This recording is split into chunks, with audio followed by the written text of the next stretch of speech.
सुमतिभिरनुमेयं शुभ्रकायं सखायं सुखमजमनपायं मुक्त्युपायं विमायं नृहजमहममेयं ध्येयमाम्नाजगेयं सदजमसदजेयं श्रीसहायं भजेयं तपस्वाध्याय शुश्रूषा कृष्णपूजारतं मुनिं विश्वेशमिष्टदं वन्दे परिम्राट् चक्रवर्तिनं श्रीगुरुभ्यो नमः।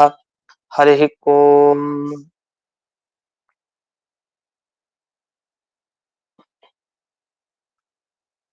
श्रियः पत्ये नित्या गणितगुणमाणिक्य विशद प्रभा जालोल्लासोपहत सकलावद्यतमसे जगज्जन्मस्थेम प्रलय रचनाशील वपुषे नमो शेषाम्नाजस्मृति हृदय दीप्ताय हरये येन प्रादुरभाविभूमिवलजे विस्तारिगो सन्ततिः प्राबोधिश्रुति पंकजं करुणया प्रकाशितत्वं परम् ध्वान्तं ध्वंसमनादि साधुनिकरश्चाकारि सन्मार्गगः तेन व्यासदिवाकरेण सततम् आत्याजि मे मानसम् व्याप्तिर्यस्य निजे निजेन महसा पक्षे सपक्षे स्थितिः व्यावृत्तिश्च विपक्षतोऽथ विषये सक्तिर्न वै बाधिते नैवास्ति प्रतिपक्षजुक्तिरतुलं शुद्धं प्रमाणं समे भूयात् तत्त्वविनिर्णयाय भगवान् आनन्दतीर्थो मुनिः भवति यदनुभावात्येडमूकोऽपि वाग्मी जडमतिरपि जन्तुर्जायते प्राज्ञमौलिः सकलवचनचेतो देवता भारती सा मम वचसि निधत्तां सन्निधिं मानसे च रमानिवासोचितवास भूमिः सन्न्यायरत्नावलिजन्मभूमिः वैराग्यभाग्यो मम पद्मनाभतीर्थामृताब्धिर्भवताद्विभूत्यै पदवाक्य प्रमाणज्ञान प्रतिवादि मदच्छिदः श्रीमदक्षोभ्यतीर्थाख्यानुपतिष्ठे गुरून् मम श्रीमदानन्दतीर्थार्य सन्मनस्सरसि भुवि अनुव्याख्यान नलिने चञ्चले कतिमे मनः न शब्दाब्धौ गाढाः न च निगमसच्चासु चतुराः न च न्याये प्रौढाः न च विदितवेद्या अपि वयं परं श्रीमत्पूर्णप्रमतिगुरुकारुण्यसरणिम् प्रपन्ना स्मः किमपि च वदन्तोऽपि महताम् ॐ नारायणं निखिलपूर्णगुणैकदेहं निर्दोषमाप्यतममप्यखिलैः सुवाक्यैः अस्योद्भवादिदमशेषविशेषतोऽपि वन्द्यं सदा प्रियतमं मम सन्नमामि कुपिता हि पणच्छाया समीकृत्या परं सुखं सेवन्ते यत्पदं धीराः तं भजे वल्लभं श्रियः।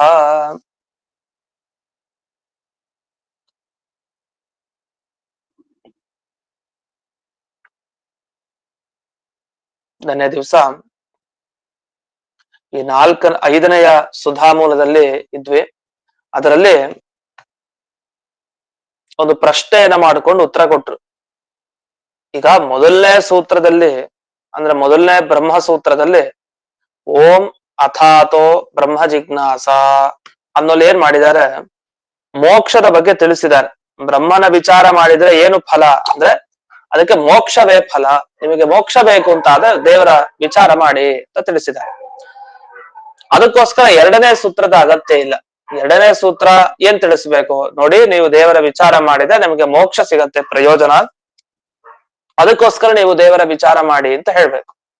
ಆದ್ರೆ ಇದನ್ನ ತಿಳಿಸ್ಲಿಕ್ಕೆ ಎರಡನೇ ಸೂತ್ರ ಅವಶ್ಯಕತೆ ಇಲ್ಲ. ಓಂ ಜನ್ಮಾದ್ಯಸ್ಯತಃ ಓಂ ಆರಂಭ ಆಗೋದೇನ್ ಬೇಡ, ಮೊದಲನೇ ಸೂತ್ರನೇ ಸಾಕು. ಓಂ ಓಂ ಅಥಾತೋ ಬ್ರಹ್ಮ ಜಿಜ್ಞಾಸ ಓಂ, ಇದೊಂದೇ ಸಾಕು. ಅಲ್ಲಿ ಮೋಕ್ಷವನ್ನು ತಿಳಿಸೋ ಶಬ್ದ ಯಾವುದು ಅಂದ್ರೆ ಅತಃ ಅಂತ ಶಬ್ದ ಇದೆ. ಅತಃ ಅಂದ್ರೆ ಮೋಕ್ಷ ಅನ್ನೋ ಪ್ರಯೋಜನ ಇರೋದ್ರಿಂದ ಬ್ರಹ್ಮ ವಿಚಾರ ಮಾಡಿ ಅಂತ ಅರ್ಥ. ಆದ್ರೆ ಅತಃ ಅನ್ನೋ ಶಬ್ದ ಸ್ಪಷ್ಟವಾಗಿ ಮೋಕ್ಷದ ಬಗ್ಗೆ ತಿಳಿಸ್ಲಿಲ್ಲ, ಅದು ಪ್ರಯೋಜನ ಇರೋದ್ರಿಂದ ಅಂತ ತಿಳಿಸ್ತು. ಆ ಪ್ರಯೋಜನ ಏನೋ ಸಾಮಾನ್ಯನ, ಏನೋ ಸ್ವರ್ಗಕ್ಕೆ ಬ್ರಹ್ಮ ವಿಚಾರ ಮಾಡೋದ, ಅದ್ಯಾವುದೂ ಅಲ್ಲ, ಮೋಕ್ಷಕ್ ಬ್ರಹ್ಮ ವಿಚಾರ ಮಾಡೋದು ಅಂತ ಅರ್ಥ. ಅದಕ್ಕೋಸ್ಕರ ಅತಃ ಅನ್ನೋ ಶಬ್ದ ಮೋಕ್ಷ ಅಂತ ಅರ್ಥ ಅಂತ ಮಾಡ್ಕೊಂಡಿದ್ದಷ್ಟೇ.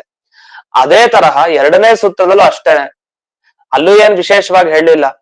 ಭಗವಂತ ಸೃಷ್ಟಿ ಸ್ಥಿತಿ ಎಲ್ಲ ಮಾಡ್ತಾನೆ, ಎಲ್ಲದರಲ್ಲಿ ಒಂದು ಸೇರ್ಕೊಂಡಿರೋದು ಮೋಕ್ಷ ಅಷ್ಟೇ.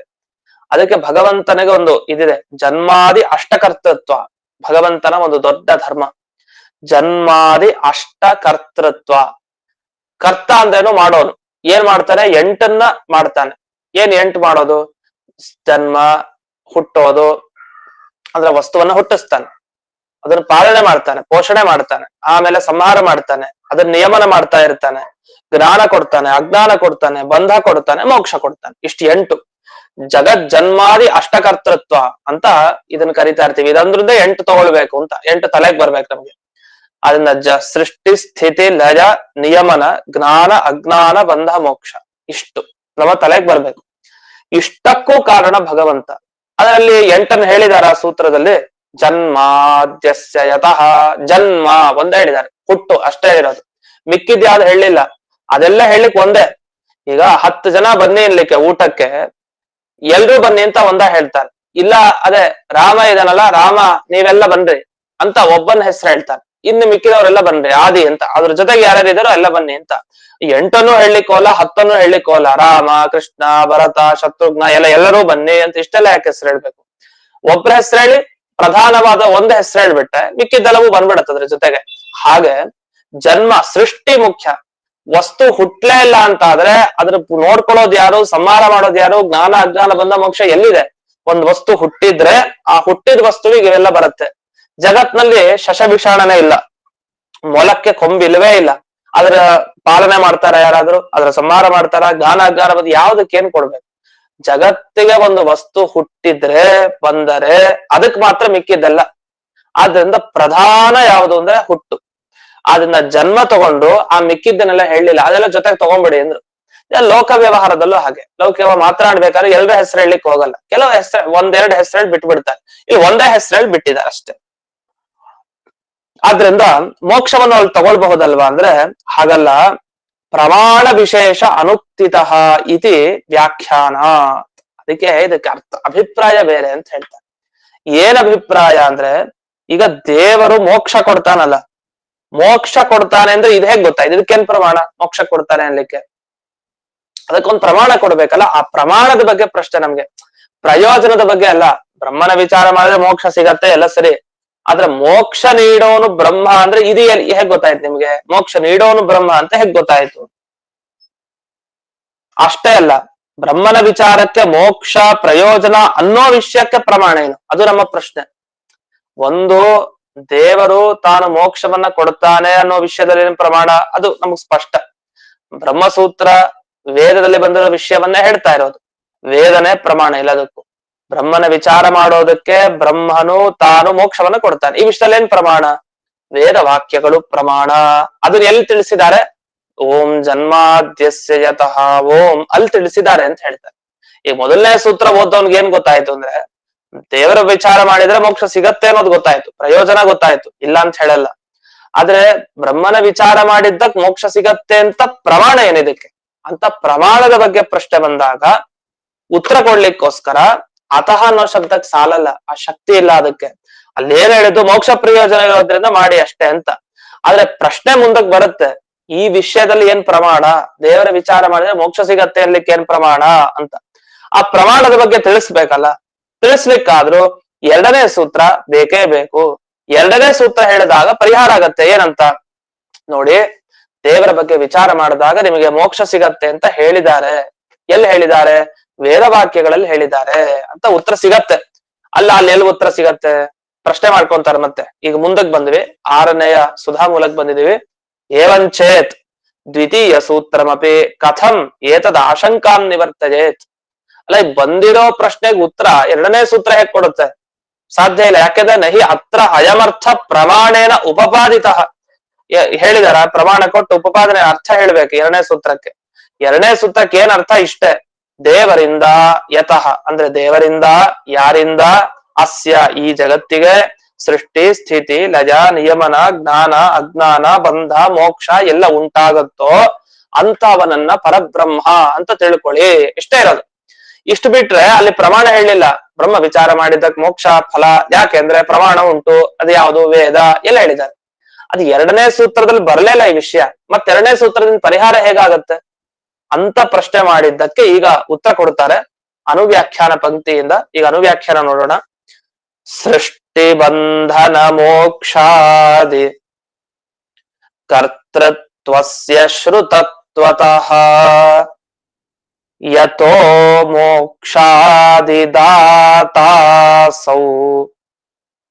ಅತೋ ಜಿಜ್ಞಾಸ್ಯ ಏವವಃ ಇತ್ಯಾಹ ತತ್ ಪರಂ ಬ್ರಹ್ಮ ವ್ಯಾಸಾಖ್ಯಂ ಜ್ಞಾನರಶ್ಮಿಮತ್. ಇಷ್ಟು ನೋಡಿ, ಎರಡನೇ ಸೂತ್ರಕ್ಕೆ ನಿಮ್ಗೆ ಅರ್ಥ ಗೊತ್ತಾಗಲಿಲ್ಲ ಅಂತ ಹೇಳಿ ಅಲ್ಲಿ ಹೇಳಿದ್ದಾರೆ ವೇದವ್ಯಾಸರು. ಪರಂ ಬ್ರಹ್ಮ ವ್ಯಾಸಾಖ್ಯಂ, ವೇದವ್ಯಾಸರು ಹೇಳಿದ್ದಾರೆ. ವ್ಯಾಸ ಅಂದ್ರೆ ವೇದವ್ಯಾಸರು ಹೇಳಿದ್ದಾರೆ. ಅದು ಏನವರು? ಪರಂ ಬ್ರಹ್ಮ, ಅವರೇ ಬ್ರಹ್ಮ, ಅವರೇ ನಿಜವಾಗಿ ದೇವರು, ಅವರೇ ಲಕ್ಷಣ ಹೇಳ್ತಾರೆ, ದೇವರೇ ತನ್ನ ಲಕ್ಷಣ ಹೇಳ್ಕೊಂಡಿದ್ದಾನೆ. ಜ್ಞಾನ ರಶ್ಮಿ, ವೇದವ್ಯಾಸರ ಬಗ್ಗೆ ಅಜ್ಞಾನ ಶಂಕೆ ಮಾಡ್ಬೇಡಿ, ಅವರೊಬ್ರು ಸಾಮಾನ್ಯ ಋಷಿ ಅಲ್ಲ, ಅದು ಜ್ಞಾನದ ಪ್ರಭೆ. ಅವರು ಯಾರು? ವೇದವ್ಯಾಸರು ಜ್ಞಾನ ರಶ್ಮಿ ಅಂತ ಕರೀತಾರೆ. ಇವ್ರೇನು ಹೇಳಿದ್ದಾರೆ ಎರಡನೇ ಸೂತ್ರದಲ್ಲಿ? ಜನ್ಮಾದ್ಯಸ್ಯತಃ ಅಂತ ಹೇಳಿ ಏನ್ ತಿಳಿಸ್ಕೊಟ್ಟಿದ್ದಾರೆ ಅಂದ್ರೆ, ಸೃಷ್ಟಿ ಕರ್ತೃತ್ವ, ಮೋಕ್ಷ ಕರ್ತೃತ್ವ, ಬಂಧನ ಕರ್ತೃತ್ವ. ಅಂದ್ರೆ ಸೃಷ್ಟಿ ಮಾಡೋದು, ಬಂಧನ ಸಿಲುಕ್ಸೋದು, ಬಂಧನಕ್ಕೆ ಮೋಕ್ಷ ಕೊಡೋದು, ಇದೆಲ್ಲ ಶ್ರುತತ್ವತಃ ಕೇಳಿದೆ ಅಂತ, ಕೇಳಲ್ಪಟ್ಟಿದೆ. ಈ ಎಲ್ಲ ಮಾತುಗಳು ಕೇಳಲ್ಪಟ್ಟಿದೆ. ಎಲ್ಲಿ? ವೇದ ಮಂತ್ರಗಳಲ್ಲಿ ಅಂತ ಅರ್ಥ. ಹಾಗಾದ್ರೆ ವೇದ ಮಂತ್ರಗಳಲ್ಲಿ ಸೃಷ್ಟಿ ಸ್ಥಿತಿ ಲಯ ಎಲ್ಲವೂ ದೇವರಿಂದ ಆಗತ್ತೆ ಅಂತ ಹೇಳಿದ್ದಾರೆ. ಆದ್ರಿಂದ ವೇದ ಮಂತ್ರಗಳೇ ನಮಗೆ ಪ್ರಮಾಣ. ಅವೆಲ್ಲ ಆಗತ್ತೆ ಅಂದ್ರೆ ಏನರ್ಥ? ಬ್ರಹ್ಮನ ವಿಚಾರ ಮಾಡದೆ ದೇವರು ಮೋಕ್ಷ ಕೊಡ್ತಾನೆ ಅಂತ ಆಯ್ತು. ಹಾಗಾದ್ರೆ ಮೋಕ್ಷ ಪ್ರಯೋಜನ ಆಯ್ತು ಯಾವ್ದಕ್ಕೆ? ದೇವರ ಬಗ್ಗೆ ಮಾಡೋ ವಿಚಾರಕ್ಕೆ. ಹಾಗಾಗಿ ದೇವರ ಬಗ್ಗೆ ಮಾಡೋ ವಿಚಾರದಿಂದ ಮೋಕ್ಷ ಸಿಗತ್ತ ಅವನಿಗೆ. ಮೋಕ್ಷಪ್ರದ ಯಾರು? ಆ ದೇವರೇ. ಯಾರ ಬಗ್ಗೆ ನೀವು ವಿಚಾರ ಮಾಡಿದ್ರಲ್ಲ ಅವನೇ ನಿಮಗೆ ಮೋಕ್ಷ ಕೊಡ್ತಾನೆ. ಅದಕ್ಕೆ ಪ್ರಮಾಣ ಉಂಟು ವೇದದಲ್ಲಿ, ಅದನ್ನ ಪ್ರಮಾಣ ಇದೆ. ಅದನ್ನು ಉತ್ತರ ಎರಡನೇ ಸೂತ್ರದಲ್ಲಿ ತಿಳಿಸಿದ್ದಾರೆ. ಅದನ್ನ ಯಥೋ ಮೋಕ್ಷಾದಿದಾತೋ ಸೌ ಅಥೋ ಜಿಜ್ಞಾಸ್ಯ ಏವವಃ, ಯಾವ ಕಾರಣದಿಂದ ನಮಗೆ ಭಗವಂತ ಮೋಕ್ಷ ಕೊಡ್ತಾನೋ ಹಾಗಾಗಿ ಅವನ ಬಗ್ಗೆ ಜಿಜ್ಞಾಸೆ ಮಾಡಿ ವಿಚಾರ ಮಾಡಿ ಅಂತ. ಬರೀ ಮೋಕ್ಷ ಅಲ್ಲ, ಎಲ್ಲವನ್ನೂ ಕೊಡ್ತಾನೆ. ಅದರಲ್ಲಿ ಮೂರನ್ನೇ ತಗೊಂಡಿದ್ದಾರೆ ಇಲ್ಲಿ. ಮತ್ತೆ ಬ್ರಹ್ಮಸೂತ್ರದಲ್ಲಿ ಒಂದ್ ತಗೊಂಡ್ರು, ಜನ್ಮ ಅಂತ ತಗೊಂಡ್ರು. ಅನುವ್ಯಾಖ್ಯಾನದಲ್ಲಿ ಮಧ್ವಾಚಾರ್ಯರು ಮೂರ್ ತಗೊಳ್ತಾರೆ, ಒಂದು ಸೃಷ್ಟಿ, ಬಂಧನ, ಮೋಕ್ಷ. ಮುಗಿತು. ಇನ್ ಮಿಕ್ಕಿದ್ದೆಲ್ಲ ಆದಿಪದದಿಂದ ತಗೊಳ್ಬೇಕು. ಮಿಕ್ಕಿದ್ದೆಲ್ಲ ಮುಖ್ಯ ಏನು? ಒಂದು ಬಂಧನ, ಒಂದು ಮೋಚನ. ಒಂದು ಹುಟ್ಟಿಸ್ತಾನೆ, ಬಂಧನಕ್ಕೆ ಸಿಗಾಕೊಂಡ ಬಿಡುಗಡೆ ಮಾಡ್ತಾನೆ. ಹುಟ್ಟಿಸೋದು, ಬಂಧನಕ್ಕೆ ಸಿಗಾಕ್ಸೋದು, ಮೋಕ್ಷಗೊಳಿಸೋದು. ಮಧ್ಯಕ್ಕೆಲ್ಲ ನಡೆಯುತ್ತೆ, ಜ್ಞಾನ ಅಜ್ಞಾನ ಸ್ಥಿತಿ ಸಂಹಾರ, ಅದೆಲ್ಲ ಮಾಮೂಲಿ ಇದ್ದದ್ದೇ. ಅಂತೂ ಶ್ರುತತ್ವತಃ ಅಸೌ ಮೋಕ್ಷಾದಿದಾತ. ಕೇಳ್ತಾ ಇದೀವಿ, ಆದ್ರಿಂದ ಇವನೇ ಮೋಕ್ಷವನ್ನ ಕೊಡೋನು. ಎಲ್ಲಿ ಕೇಳ್ತಾ ಇದೀವಿ? ಸೂತ್ರೇ ಶ್ರುತಂ. ನಮಗೆ ಸೂತ್ರದಲ್ಲಿ ಏನ್ ಕೇಳ್ತಾ ಇದೆ? ದೇವರು ಮೋಕ್ಷವನ್ನ ಕೊಡುತ್ತಾನೆ ಅಂತ ಶ್ರುತತ್ವತಃ ವೇದದಲ್ಲಿದೆ ಅಂತ ಅರ್ಥ. ಆದ್ರಿಂದ ಈ ಪ್ರಮಾಣ ಹೇಗ್ ಸಿಕ್ತು ಅನ್ನೋದಕ್ಕೆ ವಿವರಣೆಯನ್ನ ಮಾಡಿದಾಗಾಯ್ತು. ಅದನ್ನ ಓದೋಣ ಒಂದ್ಸರಿ. ಯತಶ್ಚ ಮೋಕ್ಷಾದಿದಾತ ಅಸೌ ಅತಃ ವಹ ಯುಷ್ಮಾಕಂ ಮುಮುಕ್ಷೂಣಾಂ ಜಿಜ್ಞಾಸ್ಯ ಏವ. ಯಾಕೆ ಅಂದ್ರೆ ಮೋಕ್ಷ ನೀಡೋನ್ ದೇವರಾದ್ರಿಂದ ನೀವೆಲ್ಲರೂ ಕೂಡ ಯಾರು ಮೋಕ್ಷವನ್ನ ಬಯಸ್ತೀರಿ ಅಂಥವರೆಲ್ಲ ಬ್ರಹ್ಮನ ಬಗ್ಗೆ ವಿಚಾರ ಮಾಡಿ ಅಂತ ಜನ್ಮಾದಿ ಸೂತ್ರಗಳಿಂದ ಮುಂದಕ್ಕೆ ಹೇಳ್ತಾ ಇದ್ದಾರೆ. ಅದನ್ನ ಜನ್ಮಾದೇಶತಃ ಅನ್ನೋ ಸೂತ್ರದಲ್ಲಿ ಶ್ರುತಂ ಅಂತ ಒಂದು ವಾಕ್ಯವನ್ನ ಇಟ್ಕೊಳ್ಬೇಕಂತೆ, ಪೂರ್ಣೆ ಮಾಡ್ಕೊಳ್ಬೇಕು ಆ ವಾಕ್ಯವನ್ನ. ಅಂದ್ರೆ ಈ ಜನ್ಮಾದ್ಯಸ್ಯತ ಶ್ರುತಂ ಅಂತ ತಗೊಂಡಾಗ ಮಾತ್ರ ಅರ್ಥ ಸಿಗತ್ತೆ. ಶ್ರುತ ಅಂತೇನ್ ಅಲ್ಲಿಲ್ಲ ಬ್ರಹ್ಮಸೂತ್ರದಲ್ಲಿ ಶಬ್ದ. ಓಂ ಜನ್ಮಾದ್ಯಸ್ಯ ಯತ ಶ್ರುತಃ ಓಂ ಅಂತ ಮಾಡ್ಕೊಳ್ಬೇಕಾಗ್ ಬರತ್ ನಾವು. ಯಾಕೆ? ಆ ವಾಕ್ಯದ ಜೊತೆಗೆ ಸೇರಿಸ್ಕೊಳ್ಬೇಕಲ್ಲ ಶ್ರುತಃ ಅಂತ. ಶ್ರುತಃ ಅಂದ್ರೆ ಕೇಳಲ್ಪಟ್ಟಿದೆ. ಯಾವ ಈ ಪರಮಾತ್ಮನಿಂದ ಈ ಜಗತ್ತಿಗೆ ಜನ್ಮಾದಿಗಳು ಉಂಟಾಗತ್ತೆ ಅನ್ನೋದು ಕೇಳಲ್ಪಟ್ಟಿದೆ. ಶ್ರುತತ್ವತಃ ಶ್ರುತಃ ಅಂತ ನಾವು ಭಾವಿಸ್ಬೇಕು. ಆದ್ರಿಂದ ಇಲ್ಲಿ ಉತ್ತರ ಏನ್ ಕೊಟ್ಟಾಗಾಯ್ತು ಅಂದ್ರೆ, ಆ ಬ್ರಹ್ಮಸೂತ್ರದಲ್ಲಿ ಶ್ರುತಂ ಅಂತ ಇಟ್ಕೊಳ್ಳಿ. ಇದು ಹೊಸದು, ಇದು ಅನುವ್ಯಾಖ್ಯಾನದಲ್ಲೇ ಇದು ವಿವರಣೆ ಇದೆ. ನಮ್ಗೆ ಮೇಲ್ನೋಟಕ್ಕೆ ಈ ಅರ್ಥ ಸಿಗಲ್ಲ. ನಮ್ಗೆ ಈ ಅರ್ಥ ಇಲ್ಲಿ ಬಂದಿರೋದು ನಾವು ನೆನಪಿಸ್ಕೊಳ್ಬೇಕು. ನಾವು ದೇವರ ಪೂಜೆ ಮಾಡ್ಬೇಕಾದ್ರೆ ಬ್ರಹ್ಮಸೂತ್ರ ಹೇಳ್ತಾ ಇದೀವಿ ಅಂದ್ರೆ ಈ ವಿಷಯ ನೆನಪಾಗ್ಬೇಕು, ಆಗ ಅದು ಸಾರ್ಥಕ. ಓಂ ಓಂ ಅಥಾತೋ ಬ್ರಹ್ಮ ಜಿಜ್ಞಾಸ ಓಂ. ಅದಕ್ಕೆ ನಿಧಾನಕ್ಕೆ ಹೇಳ್ಬೇಕಂತೆ ಮಂತ್ರಗಳನ್ನೆಲ್ಲ. ವೇಗದಲ್ಲಿ ಹೇಳಿದ್ರೆ ಅರ್ಥನೂ ಹಾರೋಗುತ್ತೆ, ಶಬ್ದನೂ ಹಾರೋಗುತ್ತೆ, ಅದು ಗೊತ್ತೇ ಆಗಲ್ಲ. ನಿಧಾನಕ್ಕೆ ಹೇಳಿದಾಗ ಅನುಸಂಧಾನ ಪೂರ್ವಕವಾಗಿ ಮಾಡುವಂತ ಒಂದು ಅವಕಾಶ. ಇನ್ನೊಂದು ಓಂ ಜನ್ಮಾದ್ಯಸ್ಯ ಯತಃ ಓಂ ಅಂದಾಗ ಈ ವಿಚಾರನೆ ಸುಧಾದಲ್ಲಿ ಬಂದಿರುವಂತಹ ವಿಚಾರ, ಅನುವ್ಯಾಖ್ಯಾನದಲ್ಲಿ ಹೀಗೆ ವಿಚಾರ ಬಂದಿದೆ ಅಂತ ಹಾಗೂ ಒಂದು 10 ಬ್ರಹ್ಮಸೂತ್ರ ಹೇಳಿ ಅರ್ಚನೆ ಮಾಡಿದ್ರಂತೂ ಬಹಳ ವಿಶೇಷ ಫಲ. ಅಂತೂ ಇಲ್ಲಿ ತಥಾಚ ಏನಾಯ್ತು, ಪರಮೇಶ್ವರಸ್ಯ ಮೋಕ್ಷದಾತೃತ್ವೇ ಶ್ರುತಿ ಪ್ರಮಾಣಂ ಇತ್ಯುಕ್ತಂ ಭವತಿ. ಅದನ್ನ ಮೊದಲನೇ ಬ್ರಹ್ಮಸೂತ್ರ ಓದೋನ್ಗೆ ಒಂದು ಪ್ರಶ್ನೆ ಬಂತು, ದೇವರ ಬಗ್ಗೆ ವಿಚಾರ ಮಾಡಿದಾಗ ಮೋಕ್ಷ ಸಿಗತ್ತೆ ಅನ್ಲಿಕ್ಕೆ ಏನ್ ಪ್ರಮಾಣ ಅಂತ. ಪ್ರಮಾಣದ ಪ್ರಶ್ನೆ ಬಂದಾಗ ಎರಡನೇ ಸೂತ್ರ ಉತ್ತರ ಕೊಡ್ತು, ವೇದವಾಕ್ಯಗಳೇ ಪ್ರಮಾಣ ಅಂತ. ಇದು ಪ್ರಶ್ನೆ ಉತ್ತರ ಹೀಗಾಯ್ತು. ಇನ್ನು ಮುಂದೆ ಕಿಂಚ, ಅಷ್ಟೇ ಅಲ್ಲದೆ ಇನ್ನೂ ಒಂದು ಹೇಳ್ತಾರೆ ಕಿಂಚ. ನಾವೆಲ್ಲ ಈ ಕಿಂಚ ಅಪಿಚ ಅನ್ನೋದೆಲ್ಲ ಈ ಸುಧಾದಲ್ಲಿ ಪುನಃ ಪುನಃ ಬರ್ತಾ ಇರತ್ತೆ, ಮತ್ತೆ ಈ ಶಬ್ದ ಕಿಂಚ ಅಂದ್ರೆ ಅದ ಅಷ್ಟೇ ಅಲ್ಲದೆ ಇದು ಕೂಡ ಅಂತೆಲ್ಲ ಶೈಲಿ ಹೇಳ್ತೀವಲ್ಲ. ಈಗ ಒಂದು ಉತ್ತರ ಆಯ್ತು, ಅಷ್ಟೇ ಅಲ್ಲದೆ ಇದು ಇನ್ನೊಂದು ಉತ್ತರ, ಇನ್ನೊಂದು ಉತ್ತರ ಇದೆ ಅಷ್ಟೇ ಅಲ್ಲದೆ ಅಂತ. ಈ ಶಬ್ದಗಳನ್ನ ಹೇಳಿ ಕಿಂಚ ಅಪಿಚ ಅಂತ, ಮತ್ತೆ ಇವು ಕೂಡ ಅಂತ ಈ ರೀತಿ ಆ ಅರ್ಥದಲ್ಲಿ ಬಳಸೋ ಶಬ್ದ. ಇದು ಎಲ್ಲಿ ಬಂತು ಅಂದ್ರೆ ಇದು ಈ ಮಂಗಳ ಶ್ಲೋಕಗಳಲ್ಲಿ ದಿವಸ ಹೇಳ್ತೀವಲ್ಲ, ಅಲ್ಲಿ ಇದರ ಅನುಸಂಧಾನ ಮಾಡ್ಕೊಬೇಕು.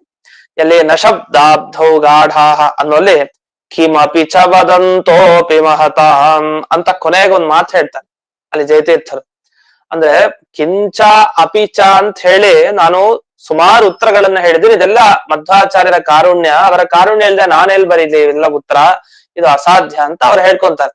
ಅಲ್ಲಿ ಕಿಮಪಿಚ ಅಂದ್ರೆ ಏನೇನೋ ಹೇಳ್ತೀನಿ, ಆದ್ರೂ ದೊಡ್ಡವರ ಗೌರವಕ್ಕೆ ನಾನು ಪಾತ್ರನಾಗಿದ್ದೇನೆ ಅಂತ ಜಯತೀರ್ಥರು ಹೇಳುವಂತ ಮಾತು. ಅಲ್ಲಿ ಕಿಮಪಿಚ ಅನ್ನೋಲ್ಲಿ ಕಿಂಚ ಅಪಿಚ ಅಂತ ಹಾಗ ಅಲ್ಲಿ ಜೋಡಿಸ್ಕೊಬೇಕಂದ್ರೆ ಸುಧಾದಲ್ಲಿ ಕಿಂಚ ಅಪಿಚ ಬರ್ತಾನೆ ಇರುತ್ತೆ ಯಾವಾಗ, ಅದನ್ನಲ್ಲಿ ಹೇಳಿದ್ದಾರೆ ಅಂತ ಅರ್ಥ. ಇದು ಹೊಸ ಅರ್ಥ ಅಲ್ಲಿ ಬಿಡಿಸೋದು. ಕಿಂಚ ಅಪಿಚ ಕಿಮಪಿಚ ವದಂತಹ, ಹೀಗೆ ಆ ಕಿಂಚ ಅಪಿಚ ಅಂತ ನಾನು ಎಷ್ಟೋ ಹೇಳಿ ಗೌರವಕ್ಕೆ ಪಾತ್ರನಾದೆ ಅಂತ. ಅದಕ್ಕೆ ಅವರ ಮೇಲೆ ಗೌರವ ಯಾಕೆ ಜಯತೀರ್ಥರ ಮೇಲೆ ಅಂದ್ರೆ ಒಂದು ಉತ್ತರ ಹೇಳಲ್ಲ, ಅದಕ್ಕೆ 10 ಉತ್ತರ ಬರೀತಾರೆ. ಒಂದ್ ಪ್ರಶ್ನೆಗೆ ಉತ್ತರ 10 ಉತ್ತರ ಕೊಡ್ತಾರೆ. ಅಂದ್ರೆ ಇನ್ಯಾವ ಆಕ್ಷೇಪಕ್ಕೆ ಅವಕಾಶನೇ ಇಲ್ಲ. ಆತರ 10 ಉತ್ತರ ಕೊಟ್ಬಿಡ್ತಾರೆ. ಅವ್ರಿಗೆ ಅರ್ಥ ಆಗಿಲ್ದೇ ಇದ್ರೆ 10 ಪ್ರಶ್ನೆ ಮಾಡ್ಬೋದಷ್ಟೇ, ಸರಿಯಾಗಿ ಅರ್ಥ ಆಗಿದ್ರೆ ಪ್ರಶ್ನೆ ಬರಲ್ಲ. ಅಂತೂ 10 ಉತ್ತರಗಳನ್ನ ಕಿಂಚ ಅಪಿಚ ಅಂತ ಹೇಳಿ ಹೇಳಿ ಕೊಟ್ಟಿದ್ದೇನೆ. ಗೌರವಕ್ಕೆ ಪಾತ್ರನಾಗಿದೆ, ಅದು ಹೆಗ್ಗಳಿಕೆ, ಅದು ವಿನಯೋಕ್ತಿ ಇರ್ಬೋದು, ಅದು ತುಂಬಾ ದೊಡ್ಡ ವಿಷಯ. ಆದ್ರೆ ಅದೇ ತರ ಇಲ್ಲಿ ಕಿಂಚ ಅಂತ ಇನ್ನೊಂದು ಈಗ ಉತ್ತರ ಕೊಟ್ಟಾಯ್ತು. ಏನ್ ಪ್ರಮಾಣ ಅಂದ್ರೆ ವೇದ ಪ್ರಮಾಣ ಅಂತ ಉತ್ತರ ಕೊಟ್ಟಾಯ್ತು. ಇಷ್ಟಕ್ಕೆ ನಿಲ್ಸಲ್ಲ, ಅಷ್ಟೇ ಅಲ್ದೇನೆ ಅಂತ ಮತ್ತೆ ಪ್ರಾರಂಭ ಮಾಡ್ತಾ ಇದ್ದಾರೆ. ಈಗ 7ನೆಯ ಸುಧಾಮೂಲ ಕಿಂಚ ಅತ್ರ ಮೋಕ್ಷದಾತೃತ್ವಂ ಪ್ರಧಾನಂ ಸೃಷ್ಟ್ಯಾದಿ ಕರ್ತೃತ್ವಂತು ತತ್ರ ಹೇತುತ್ವೇನ ಉಕ್ತಂ ಕೇವಲ ವ್ಯತಿರೇಕಿ ಚಾಯಂ ಹೇತು ತಸ್ಯ ಚ ಅಸಿದ್ಧಿ ಪರಿಹಾರಾಯ ಶ್ರುತತ್ವಂ ಅಭಿಹಿತಮಿತಿ. ಇದೊಂದು ಗಂಭೀರವಾದ ವಾಕ್ಯ. ಈ ವಾಕ್ಯದಲ್ಲಿ ಮತ್ತೆ ಅನುಮಾನ ಪ್ರಕ್ರಿಯೆ ಸ್ವಲ್ಪ ಪ್ರಾರಂಭ ಮಾಡ್ತಾರೆ, ಅದ್ರ ಸುಲಭ ಇದೆ. ಇಲ್ಲೇನ್ ಹೇಳಿದ್ರು, ಸೃಷ್ಟಿ ಬಂಧನ ಮೋಕ್ಷಾದಿ ಕರ್ತೃತ್ವಸ್ಯ ಶ್ರುತತ್ವತಃ ಅಂತ ಮಧ್ವಾಚಾರ್ಯರು ಬರೀತಾ ಮೊದಲಿಗೆ ಸೃಷ್ಟಿ ತಗೊಂಡ್ರು, ಬಂಧನ, ಆಮೇಲೆ ಮೋಕ್ಷ, 3 ತಗೊಂಡಿದ್ದಾರೆ. ಬ್ರಹ್ಮಸೂತ್ರದಲ್ಲಿ ಒಂದೇ ತಗೊಂಡ್ರು, ಜನ್ಮ ಅಷ್ಟೆ. ಇವೆಲ್ಲ ವಿಚಾರ ಮಾಡಿ 8. ದೇವರು ಯಾಕೆ ತುಂಬಾ ಗ್ರೇಟ್, ಯಾಕೆ ಅವನಿಗೆ ಮಹತ್ವ ಬಂತು? ಅವನು ಸೃಷ್ಟಿ ಮಾಡ್ತಾನೆ ಅಂತ ದೊಡ್ಡವನ ಅವನು, ಅಥವಾ ನಮ್ಮನ್ನ ನೋಡ್ಕೊಳ್ತಾನೆ ಕಾಪಾಡ್ತಾನೆ ಅಂತ ದೊಡ್ಡವನ, ಅಥವಾ ಸಂಹಾರ ಮಾಡ್ತಾನೆ ನಮ್ಮನ್ನ ಸಂಹಾರ ಮಾಡ್ತಾನೆ ದೇವರು, ಪ್ರಳಯ ಕೊಡ್ತಾನೆ ಆದ್ರಿಂದ ದೊಡ್ಡವನ, ಅಥವಾ ನಮ್ಮ ನಿಯಮನ ಮಾಡ್ತಾನಲ್ಲ, ಪ್ರತಿ ದಿವಸ ಕಾಪಾಡ್ತಾ ಇದ್ದಾನಲ್ಲ, ಒಂದು ಪ್ರಚೋದನೆ ಕೊಟ್ಟು ಇಲ್ಲಿ ಹೋಗು, ಇಂಥ ಕಡೆ ಹೋಗು, ಇಂಥ ಕೆಲಸ ಮಾಡು ಅಂತ ನಿಯಮನ ಏನ್ ಮಾಡ್ತಾ ಇಲ್ಲ, ಅದಕ್ಕೆ ಅವ್ನು ಗ್ರೇಟ? ಜ್ಞಾನ ಕೊಡ್ತಾನೆ ಆದ್ರಿಂದಲ್ಲ, ಅಜ್ಞಾನ ನಮಗೆಲ್ಲ ಕೊಡ್ತಾನೆ ಅದಕ್ಕೆ ಅವ್ನು ತುಂಬಾ ಎತ್ತರದ ಸ್ಥಾನದಲ್ಲಿದ್ದಾನೆ ಅಂತ ನಾವು ಹೊಗಳೋದ? ಅಥವಾ ಬಂಧನ ಕೊಡ್ತಾನೆ, ನಮ್ಮನ್ನ ಬಂಧಿಸ್ತಾ ಇದ್ದಾನೆ ಅದರಿಂದ ಅವ್ನ್ ಗ್ರೇಟ? ಅಥವಾ ಮೋಕ್ಷ ಕೊಡ್ತಾನೆ ಆದ್ರಿಂದ ಗ್ರೇಟ? ನಾವೇನಂತೀವಿ ಇಷ್ಟು ಕೇಳಿದ ಮೇಲೆ? ನೋಡಿ, ಧರ್ಮ ಅರ್ಥ ಕಾಮ ಮೋಕ್ಷ, ಮೋಕ್ಷ ಶ್ರೇಷ್ಠ. ಹಾಗೆ ಸೃಷ್ಟಿ ಸ್ಥಿತಿ ಲಯ ಜ್ಞಾನ ಅಜ್ಞಾನ ಪ್ರತಿಯೊಂದರಲ್ಲೂ ಯಾವ್ದು ಶ್ರೇಷ್ಠ? ಮೋಕ್ಷ ಶ್ರೇಷ್ಠ. ಹಾಗಾದ್ರೆ ಮೋಕ್ಷ ನೀಡ್ತಾನೆ ಭಗವಂತ, ಆದ್ರಿಂದ ಅವನು ಸರ್ವೋತ್ತಮ. ಮೋಕ್ಷ ನೀಡೋರು ಯಾರು ಇಲ್ವಲ್ಲ, ಎಲ್ರು ಇನ್ನೇನ್ ಬೇಕಾದ್ರೂ ನೀಡ್ಬೋದು. ಮೋಕ್ಷ ನೀಡೋರು ಯಾರು? ಮೋಕ್ಷ ನೀಡೋದು ಭಗವಂತ ಮಾತ್ರ, ಅವನೊಬ್ಬನೇ. ಅವನ ಅನುಗ್ರಹ ಆದ್ರೆ ಮಾತ್ರ ಮೋಕ್ಷ. ಆದ್ರಿಂದ ಮೋಕ್ಷದಾತೃತ್ವ, ಮೋಕ್ಷವನ್ನ ಕೊಡೋದು ಅಂತೇನಿದೆ, ಇದು ಭಗವಂತನ ದೊಡ್ಡ ಧರ್ಮ. ಅದರಿಂದಲೇ ಅವನು ತುಂಬಾ ದೊಡ್ಡವನು. ಹಾಗಾದ್ರೆ ಮೋಕ್ಷ ನೀಡೋದು ಪ್ರಧಾನ. ಆದ್ರೆ ಬ್ರಹ್ಮಸೂತ್ರದಲ್ಲಿ ಏನ್ ಮಾಡಿದ್ರು? ಜನ್ಮಾದ್ಯಸ್ಯ ಯತಃ ಹೀಗೆ ಹೇಳ್ಬಾರ್ದಿತ್ತು, ಮೋಕ್ಷಾದ್ಯಸ್ಯ ಯತಃ ಅಂತ ಹೇಳ್ಬೇಕಾಗಿತ್ತಲ್ಲಿ. ಓಂ ಜನ್ಮಾದ್ಯಸ್ಯ ಯತಃ ಓಂ ಅಲ್ಲ, ಓಂ ಮೋಕ್ಷಾದ್ಯಸ್ಯ ಯತಃ ಓಂ ಹೇಳ್ಬೇಕಾಯ್ತು. ಇವ್ರು ಇದಂತಿದ್ರು ಓಂ ಜನ್ಮ ಆದ್ಯಸ್ಯ ಯತ ಶ್ರುತಂ ಓಂ, ಅದನ್ನ ಶ್ರುತಂ ಅಂತ ಒಂದ್ ಸೇರಿಸ್ಕೊಳ್ಬೇಕು ಅಂತ ಬಿಡಿಸಿದ್ರು ಜಯತೀರ್ಥರು.